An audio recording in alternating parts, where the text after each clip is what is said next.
Online പഠനകാലത്ത് ഏതൊരാളുടെയും ആഗ്രഹമാണ് ഒരു നല്ല ലാപ്ടോപ്പ് വാങ്ങുക എന്നുള്ളത്. നമ്മുടെ ആവശ്യങ്ങൾക്കനുസരിച്ചുള്ള ലാപ്ടോപ്പാണ് വാങ്ങേണ്ടത്. മാത്രമല്ല, ലാപ്ടോപ്പ് വാങ്ങിയാൽ ഇടയ്ക്കിടയ്ക്ക് നമുക്കത് മാറ്റി വാങ്ങുക എന്നുള്ളതൊരു ബുദ്ധിമുട്ടാണ്. ഞാനൊക്കെ എൻ്റെ ലാപ്പ് 10 വർഷമായിട്ട് ഞാൻ വാങ്ങിയ ലാപ്പാണ് ഇപ്പോഴും ഉപയോഗിച്ചുകൊണ്ടിരിക്കുന്നത്. നല്ല ലാപ്പ് വാങ്ങണമെങ്കിൽ നമുക്ക് ഒരുപാട് കാലം യൂസ് ചെയ്യാൻ പറ്റും. നല്ലത് ഏതാണെന്നുള്ളത് നോക്കി വാങ്ങണം. നമുക്കൊക്കെ ഡൗട്ടാണ് ലാപ്ടോപ്പ് വാങ്ങുമ്പോൾ ഏത് ലാപ്പ് വാങ്ങും, എത്ര GB റാം വേണം, എത്ര സ്റ്റോറേജ് വേണം, ഏത് കമ്പനി വാങ്ങും, എത്ര എമൗണ്ട് ലാപ്ടോപ്പിന് മുടക്കണം എന്നൊക്കെയുള്ള ഒരുപാട് സംശയങ്ങൾ നമുക്കുണ്ടാകും. ആരോടെങ്കിലും ചോദിക്കും, നമ്മൾ ഏത് ലാപ്ടോപ്പ് വാങ്ങണം, ഏത് കമ്പനി വാങ്ങണം എന്നൊക്കെ നമ്മൾ ചോദിക്കും. അപ്പോൾ ഈ വീഡിയോ ലാപ്ടോപ്പ് വാങ്ങുന്നവർക്ക് വേണ്ടിയുള്ള ഒരു കംപ്ലീറ്റ് ഗൈഡാണ്. എത്ര റാമുള്ളത് വാങ്ങണം, നമ്മുടെ ആവശ്യം ഓൺലൈൻ ക്ലാസ് എടുക്കുക എന്നുള്ളതാണെങ്കിൽ അതിന് ഏത് ലാപ്പ് വാങ്ങണം, ഓൺലൈൻ ക്ലാസ് കാണുകയാണെങ്കിൽ എന്ത് വാങ്ങണം, കുറച്ചൊക്കെ ഒരു വീഡിയോ എഡിറ്റിംഗ് ഒക്കെ ചെയ്യാണ്ടെങ്കിൽ ഏത് ലാപ്പ് വാങ്ങണം, ഇന്നൊക്കെയുള്ള നിങ്ങളുടെ ഡൗട്ടുകൾക്കുള്ള പൂർണ്ണമായ ഉത്തരം ഈ വീഡിയോയിലുണ്ട്. ലാപ്ടോപ്പ് നല്ല രീതിയിൽ വാങ്ങിയാൽ, നല്ല കമ്പനി ചൂസ് ചെയ്ത് നമ്മുടെ സ്പെസിഫിക്കേഷനുള്ള നല്ല ലാപ്പ് വാങ്ങിയാൽ ഒരുപാട് വർഷം നമുക്കത് ഉപയോഗിക്കാൻ കഴിയും. അപ്പോൾ ഈ വീഡിയോയിൽ നമ്മൾ പറയാൻ പോകുന്നത് നിങ്ങളുടെ ആവശ്യങ്ങൾക്കുള്ള ലാപ്പ് എങ്ങനെ തിരഞ്ഞെടുക്കാം മറ്റാരുടെയും സഹായം കൂടാതെ എന്നുള്ളതാണ്. നിങ്ങളുടെ അഭിപ്രായങ്ങൾ താഴെ കമൻറ്റ് ചെയ്യാൻ മറക്കരുത്. ആദ്യമായിട്ടാണ് ഈ വീഡിയോ കാണുന്നതെങ്കിൽ ഒരു ലൈക്ക് കൊടുക്കുക, സബ്സ്ക്രൈബ് ചെയ്യാത്തവരുണ്ടെങ്കിൽ സബ്സ്ക്രൈബ് ചെയ്യുക.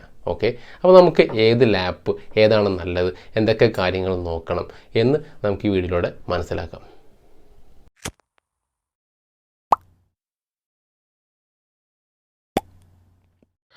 അപ്പോൾ നമുക്ക് കാര്യത്തിലേക്ക് കിടക്കാം. അപ്പോൾ നമ്മൾ ഒരു ലാപ്ടോപ്പ് വാങ്ങുമ്പോൾ പ്രധാനമായിട്ടും ഇത്രയും കാര്യങ്ങൾ അറിഞ്ഞിരിക്കണം. ഒന്ന് റാം, പിന്നെ ഒന്ന് പ്രൊസസ്സർ, സ്റ്റോറേജ്, ഡിസ്പ്ലേ. നമ്മുടെ ആവശ്യം ഏതാണോ ആ ആവശ്യത്തിന് അനുസരിച്ചുള്ള റാമുള്ള, അതേപോലെ അതിനുള്ള സ്റ്റോറേജുള്ള, ആ ഒരു പ്രൊസസ്സറുള്ള, ആവശ്യമായ ഡിസ്പ്ലേ എത്ര വലിപ്പം വേണം എന്നൊക്കെയുള്ള കാര്യങ്ങൾ നോക്കിയിട്ട് വേണം നമ്മൾ ലാപ്ടോപ്പ് വാങ്ങാൻ. ഇതിൽ ഞാൻ ഇവിടെ 4 കാറ്റഗറിയായി തിരിച്ചിട്ടുണ്ട്. ഏറ്റവും ലോ ആയിട്ടുള്ള, നമ്മുടെ ഏറ്റവും ബേസിക് ആയിട്ടുള്ള, ഇതിലും താഴെയുള്ളതുണ്ട് കേട്ടോ. അപ്പോൾ ഏറ്റവും ബേസിക് ആയിട്ടുള്ള നമുക്ക് ആവശ്യമുള്ള ഒരു കാറ്റഗറി ഏതൊക്കെയാണ്, പിന്നെ മീഡിയം കാറ്റഗറി നമുക്ക് നോക്കാം, കുഴപ്പമില്ലാത്തൊരു ഹൈ കാറ്റഗറി, അഡ്വാൻസ്ഡ് ആയിട്ടുള്ള കാറ്റഗറി, അങ്ങനെ 2-3-4 കാറ്റഗറി നമുക്ക് നോക്കാൻ പറ്റും. ഇതിൽ ഏറ്റവും ചെറിയ കാറ്റഗറി നമ്മൾ റാം ഞാനിവിടെ കൊടുത്തിട്ടുള്ളത് 4 GB റാമാണ്. 4 GB റാമെങ്കിലും മിനിമം വേണം ഇപ്പോഴത്തെ കാലത്ത്. 4 GB റാം ഇല്ലാതെ നമുക്കൊന്നും ചെയ്യാൻ കഴിയില്ല. അപ്പോൾ 4 GB റാമാണ് ഞാനിപ്പോൾ ഏറ്റവും ബേസിക് ആയിട്ട് നമ്മൾ പറയാൻ വേണ്ടി പോകുന്നത്. ഒരു മീഡിയം കാറ്റഗറി വരികയാണെന്നുണ്ടെങ്കിൽ ഇവിടെ നമുക്ക് 8 GB റാം നമ്മുടെ പ്രിഫർ ചെയ്യുന്നു. 8 GB റാം ഉണ്ടെങ്കിൽ അത്യാവശ്യം മീഡിയമായിട്ട് നമ്മൾ ടീച്ചേഴ്സൊക്കെ മിനിമം, ഞാനിവിടെ പ്രിഫർ ചെയ്യുന്ന 8 GB റാമെങ്കിലും വേണമെന്നുള്ളത്, എങ്കിലും അത്യാവശ്യമായിട്ട് കാര്യങ്ങൾ നടക്കുള്ളൂ. പക്ഷേ പുതിയ ജനറേഷനൊക്കെ ഞാൻ പറയാൻ പോകുന്നേ ഉള്ളൂ.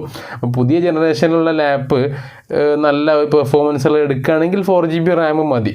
അപ്പോൾ ഞാൻ ഇവിടെ 2 കാറ്റഗറിയിൽ, ലോ കാറ്റഗറിയിൽ 4 GB റാം പറഞ്ഞു, മീഡിയം കാറ്റഗറിയിൽ 8 GB റാം പറഞ്ഞു. ഇനി കുറച്ചൊരു ഹൈ കാറ്റഗറി ആണെങ്കിൽ 16 GB, പിന്നെ 32 GB റാം കൂടി, ഇങ്ങനെ 4 കാറ്റഗറി ആയിട്ട് ഞാനിവിടെ പറഞ്ഞു. ഇനി പ്രൊസസ്സറാണ് നമ്മൾ പറയാൻ വേണ്ടി പോകുന്നത്.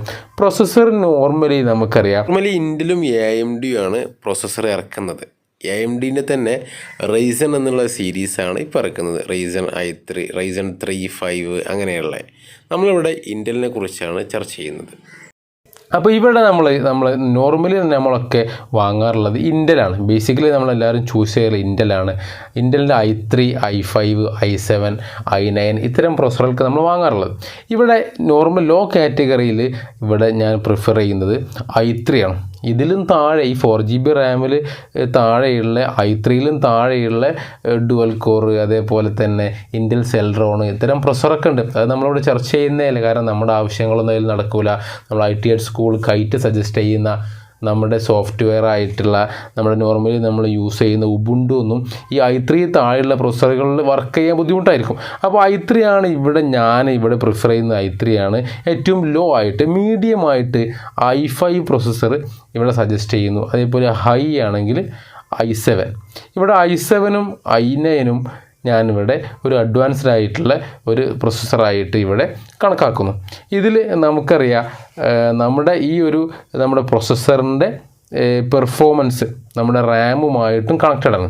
നമ്മൾ i7ൻ്റെ ഹൈ എൻഡിലുള്ള ലാപ്പ് വാങ്ങിയിട്ട് 4GB ആകുമ്പോൾ ആ പെർഫോമൻസിൽ ചെറിയൊരു മാറ്റം വരും. അപ്പോൾ ഏകദേശം ഈ ഒരു നേരെ മീഡിയം ക്വാളിറ്റി ആണെങ്കിൽ i5 ആണെങ്കിൽ 8GB റാം മിനിമം വേണം. അങ്ങനെ കൂടി നിങ്ങൾ കണക്കാക്കണം.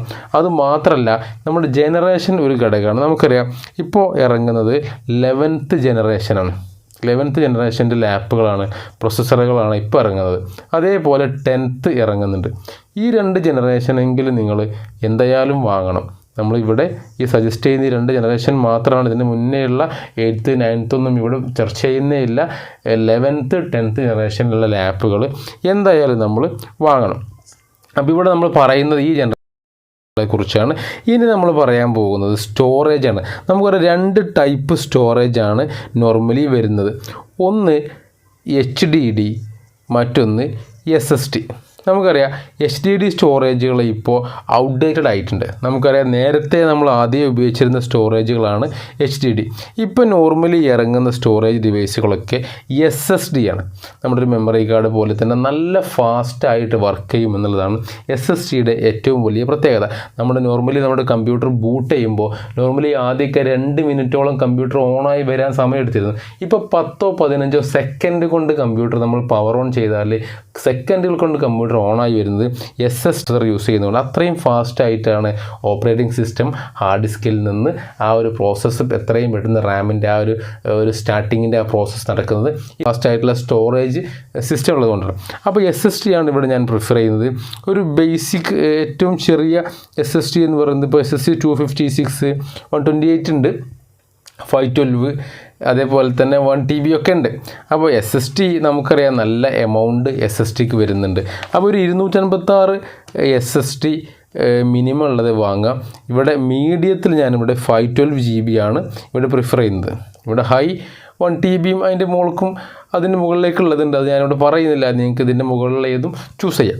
അപ്പോൾ ഈ 2 ഓപ്ഷൻ മാത്രമേ ഞാൻ പറയുന്നുള്ളൂ, 512GB അതേപോലെ തന്നെ നമ്മുടെ 256GB. ഈ 2 SSD സ്റ്റോറേജ് ഡിവൈസുകളാണ് ഞാനിവിടെ സ്റ്റോറേജ് ആയിട്ട് കണക്കാക്കുന്നത്. നമുക്കറിയാം നമുക്ക് അഡീഷണലായിട്ട് ഈ 256GB പോരാ, നമ്മുടെ ആവശ്യങ്ങളൊന്നും നടക്കുന്നില്ല എന്ന് തോന്നുകയാണെങ്കിൽ നിങ്ങൾ 256GB SSD എടുക്കുക. അതിൻ്റെ കൂടെ തന്നെ ഒരു 1TBയോ അല്ലെങ്കിൽ 2TBയോ ഹാർഡ് ഡിസ്ക് എക്സ്റ്റേണൽ ആയിട്ടുള്ളത് വാങ്ങുകയും ചെയ്യാം. അങ്ങനെ ആകുമ്പോൾ നമ്മുടെ സ്റ്റോറേജൊക്കെ ഒരു മെമ്മറി കാർഡ് പോലെ അവിടെ നടക്കുകയും ചെയ്യും, അതിൽ ചൂസ് ചെയ്യുകയും ചെയ്യുക, ആവശ്യമുള്ള സംഭവങ്ങൾ അതിൽ ചൂസ് ചെയ്യുക. അതേപോലെ തന്നെ ഈ ഒരു storage device system storage device 256GB കൊടുക്കുകയും ചെയ്യാം. അപ്പോൾ അങ്ങനെ നമുക്ക് കുറച്ചൊരു ക്യാഷ് സേവ് ചെയ്യാം. ഇനി ഡിസ്പ്ലേൻ്റെ കാര്യം ഞാൻ പറയുന്നില്ല. നമുക്കറിയാം ഡിസ്പ്ലേ നോർമലി ഒരു മിനിമം 15 ഇഞ്ചെങ്കിലും നോർമലി വേണം. മറ്റ് മീഡിയം റേഞ്ചിനും ഇതിനൊക്കെ ഡിസ്പ്ലേ മിനിമം എല്ലാത്തിനും 15 ഇഞ്ച് വേണം. നമുക്കറിയാം നമ്മളൊരു ലാപ്പൊക്കെ ആകുമ്പോൾ 15 ഇഞ്ച് മതി, അത് നമുക്ക് കൊണ്ടുനടക്കാൻ കഴിയുള്ളൂ. വലിയ ഡിസ്പ്ലേ ആകുമ്പോൾ നമുക്കത് കൊണ്ടുനടക്കാനും കഴിയില്ല. അല്ലെങ്കിൽ നമ്മൾ സെപ്പറേറ്റ് മോണിറ്റർ വാങ്ങണം 20 ഇഞ്ചിൻ്റെയൊക്കെ. അപ്പോൾ ഒരു 15 ഇഞ്ച് ഡിസ്പ്ലേ ഉണ്ടായിരിക്കുക. ഇത്രയും കാര്യങ്ങൾ മാത്രമാണ് ബേസിക്കായിട്ട് നമ്മൾ ശ്രദ്ധിക്കാനുള്ളത്. ഇനി നമുക്ക് ഏതാണ് നമ്മൾ ചൂസ് ചെയ്യുക, നമ്മുടെ ആവശ്യം എന്താണ്, ഏത് ആവശ്യത്തിന് ഏത് ലാപ്പ് വാങ്ങണം എന്നുകൂടി ഞാൻ പറയാം. ഇനി നമ്മൾ സെലക്ട് ചെയ്യാൻ പോകുന്ന കമ്പ്യൂട്ടർ നമ്മുടെ ആവശ്യം, നമ്മളൊരു നോർമൽ ഓൺലൈൻ ക്ലാസ് എടുക്കാനാണ് നമ്മൾ ഈ കമ്പ്യൂട്ടർ ഉപയോഗിക്കുന്നതെങ്കിൽ നമ്മുടെ ആവശ്യം ഓൺലൈൻ ക്ലാസ് കൈകാര്യം ചെയ്യുക, നമ്മുടെ സ്കൂൾ റിലേറ്റഡ് വർക്കുകൾ മാത്രമാണ് എങ്കിൽ നമ്മൾ ഏത് സിസ്റ്റം ചൂസ് ചെയ്യും എന്നുള്ളതാണ്.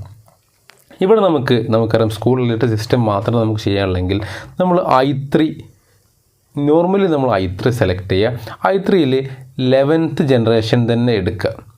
11th ജനറേഷൻ നമ്മൾ എടുക്കുന്നു. അതേപോലെ തന്നെ ഇവിടെ റാമിൻ്റെ കാര്യത്തിൽ നമുക്ക് വേണ്ടത് 4GB കൊടുക്കാം. നമ്മൾ സ്റ്റോറേജ് HDD ആണ്, 1TB HDD ആണ് സെലക്ട് ചെയ്യുന്നതെങ്കിൽ നിങ്ങൾ 4GB റാം എടുത്താൽ പോരാ, അവിടെ 8GB റാം തന്നെ എടുക്കണം. അല്ല നമ്മൾ സ്റ്റോറേജ് SSD ആണ് നമ്മൾ എടുക്കുന്നതെങ്കിൽ, ഒരു 256 SSD ആണ് നമ്മൾ കൊടുക്കുന്നത് എങ്കിൽ ഇവിടെ നമുക്ക് ഒരു 4GB റാം മതി.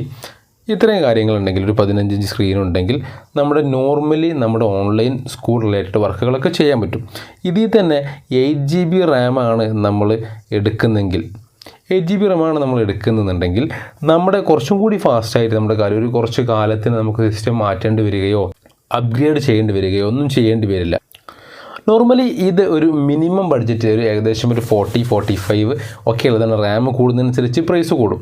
അപ്പോൾ ഈ ഒരു i3 4GB 256 SSD ഉള്ള ഒരു ലാപ്പ് ഇവിടെ ഞാൻ നമ്മുടെ ഓൺലൈൻ ക്ലാസ്സുകൾക്ക് വേണ്ടി മാത്രം സജസ്റ്റ് ചെയ്യുന്നു. ഇനി അതല്ല, നേരത്തെ ഞാൻ പറഞ്ഞു റാം കുറച്ചും കൂടി ഉണ്ടെങ്കിൽ കുറച്ചും കൂടി ഫാസ്റ്റായിട്ട് നമുക്ക് കാര്യങ്ങൾ ചെയ്യാൻ പറ്റും, കുറച്ചും കൂടി കാലം നമുക്കിത് യൂസ് ചെയ്യാൻ പറ്റും. ഇനി നമ്മൾ ഓൺലൈൻ ക്ലാസ് എടുക്കുക മാത്രമല്ല, നമുക്കൊരു സ്കൂളിലേക്കുള്ള വീഡിയോസൊക്കെ തയ്യാറാക്കി വിടാനുണ്ട്. ഒരു ചെറിയ തോതിലുള്ള വീഡിയോ എഡിറ്റിംഗ് ഒക്കെ നമുക്ക് ചെയ്യാനുണ്ട്. അതുപോലെ തന്നെ അത്യാവശ്യം ഫയലുകൾ നമുക്ക് സ്റ്റോർ ചെയ്ത് വെക്കാനും, അതേപോലെ തന്നെ കുറച്ചും കൂടി കാര്യങ്ങൾ നമുക്ക് കമ്പ്യൂട്ടർ ഉപയോഗിച്ച് ചെയ്യാനുണ്ട്. കുറച്ചൊരു ഡിസൈനിങ് വർക്കുകളും ഫോട്ടോഷോപ്പ് പോലെയുള്ള സോഫ്റ്റ്വെയറുകളും ഒക്കെ നമുക്ക് യൂസ് ചെയ്യാനുണ്ടെങ്കിൽ ഇവിടെ നമുക്ക് പോകാവുന്നത് മിനിമം 8GB റാം എടുക്കുക. അതേപോലെ തന്നെ processor i5 processor 11th generation എന്തായാലും നമ്മൾ എടുക്കുക. ഇനി സ്റ്റോറേജ് ഒരു 512 SSD എടുക്കുക. അതേപോലെ തന്നെ 15 ഇഞ്ച് ഡിസ്പ്ലേ കൊടുക്കുക. അതേപോലെ തന്നെ ഇതിൻ്റെ അഡീഷണലായിട്ട് നമുക്ക് ഒരു 2GB ഗ്രാഫിക്സ് കാർഡ് കൂടി ഇതിലേക്ക് ആഡ് ചെയ്യുക. അങ്ങനെയാണെങ്കിൽ കുറച്ചുകൂടി നമുക്ക് ബെറ്ററായിട്ട് കാര്യങ്ങൾ ചെയ്യാൻ പറ്റും, വളരെ ഫാസ്റ്റായിട്ട് ചെയ്യാൻ പറ്റും. അപ്പോൾ നമ്മൾ ഇതാണ് കുറച്ചും കൂടി അഡീഷണലായിട്ട് വീഡിയോ എഡിറ്റിംഗ്, അതേപോലെ തന്നെ ഇമേജ് എഡിറ്റിങ്ങും കാര്യങ്ങളൊക്കെ ഡീറ്റെയിൽ ആയിട്ട് ചെയ്യാനുണ്ടെങ്കിൽ ഈ ഒരു സിസ്റ്റമാണ് നമ്മൾ പ്രിഫർ ചെയ്യാൻ പോകുന്നത്. ഇനി നമുക്ക് എല്ലാവർക്കും ഉള്ളൊരു ഡൗട്ടാണ്, ഏത് കമ്പനിയുടെ ലാപ്ടോപ്പ് എടുക്കണം, അതേപോലെ തന്നെ ഓൺലൈനായിട്ടാണോ ഓഫ്ലൈനായിട്ടാണോ ലാപ്പ് എടുക്കേണ്ടത്. അപ്പോൾ ഞാനിവിടെ ഒരു കാര്യം തീർത്ത് പറയട്ടെ, ലാപ്പ് നിങ്ങൾ എടുക്കാൻ വേണ്ടി ഉദ്ദേശിക്കുന്നുണ്ടെങ്കിൽ ഓൺലൈനാണോ ഓഫ്ലൈനാണോ നിങ്ങൾ എടുക്കുന്നത് എന്നുള്ള ചോദ്യത്തിന് എൻ്റെ മറുപടി നിങ്ങളുടെ തൊട്ടടുത്തുള്ള ഒരു ഷോപ്പിൽ പോയിട്ട് സാധനം പർച്ചേസ് ചെയ്യുന്നതാണ്, ഓഫ്ലൈനായിട്ട് പർച്ചേസ് ചെയ്യുന്നതാണ്. കാരണം എനിക്ക് തോന്നുന്നത് അതാണ്, ഒരുപാട് കമ്പനികൾ ഡെയിലി നമ്മുടെ ഈ ഒരു ഓൺലൈൻ മാർക്കറ്റിൽ ഇറങ്ങിക്കൊണ്ടിരിക്കുകയാണ്. ലാപ്ടോപ്പിന് ഏറ്റവും ബേസായിട്ട് നമ്മൾ ശ്രദ്ധിക്കേണ്ടത് കൃത്യമായിട്ടുള്ള സർവീസാണ്. അപ്പോൾ കൃത്യമായി സർവീസ് ലഭിക്കുന്നതും ലഭിക്കാത്തതുമായിട്ടുള്ള ഒരുപാട് കമ്പനികൾ ഡെയിലി കൂൺ പോലെ മുളച്ചു പൊന്തിക്കൊണ്ടിരിക്കുകയാണ്. അപ്പോൾ ഏറ്റവും നല്ലത് നല്ല സർവീസ് തരുന്ന കമ്പനി ഏതാണോ അത് നോക്കിയിട്ട് നമ്മുടെ ഓഫ്ലൈനിൽ ഷോപ്പിൽ പോയിട്ട് എസ്റ്റാബ്ലിഷ്ഡ് ആയിട്ടുള്ള ഒരു കമ്പനിയുടെ ലാപ്ടോപ്പ് വാങ്ങുക എന്നുള്ളതാണ്. ഇനി ഏത് കമ്പനിയുടെ ലാപ്ടോപ്പ് വാങ്ങും? ഡെല്ലാണോ, HP ആണോ, ലെനോവയാണോ, എയ്സറാണോ, അസൂസ് ആണോ, തോഷിബയാണോ, ഇങ്ങനെയുള്ള ഏത് കമ്പനിയുടെ ലാപ്ടോപ്പ് വാങ്ങും എന്നുള്ള ഡൗട്ട് നിങ്ങൾക്കുണ്ടാവും. അത് നമുക്ക് അടുത്ത വീഡിയോയിൽ പറയാം. അപ്പോൾ അങ്ങനെ ഒരു വീഡിയോ ചെയ്യണം എന്നുണ്ടെങ്കിൽ നിങ്ങൾ കമൻറ്റ് ചെയ്യുക, ഏത് കമ്പനിയുടെ ലാപ്പ് വാങ്ങണം എന്നുള്ള ഒരു വീഡിയോ ചെയ്യാൻ വേണ്ടി കമൻറ്റ് ചെയ്യുക. തീർച്ചയായും ഞാൻ അങ്ങനെ ഒരു വീഡിയോ ചെയ്യുന്നതാണ്. അപ്പോൾ നിങ്ങൾക്ക് ഈ വീഡിയോ ഇഷ്ടമായിട്ടുണ്ടാവും എന്ന് വിശ്വസിക്കുന്നു. ഒരു ലൈക്ക് നിങ്ങൾ ഇഷ്ടമായിട്ടുണ്ടെങ്കിൽ ഒന്ന് കൊടുക്കുക. എന്തെങ്കിലും കാര്യങ്ങളുണ്ടെങ്കിൽ ഒന്ന് കമൻറ്റ് ചെയ്യുക. അപ്പോൾ നമുക്ക് വീണ്ടും കാണാം. ഓക്കെ.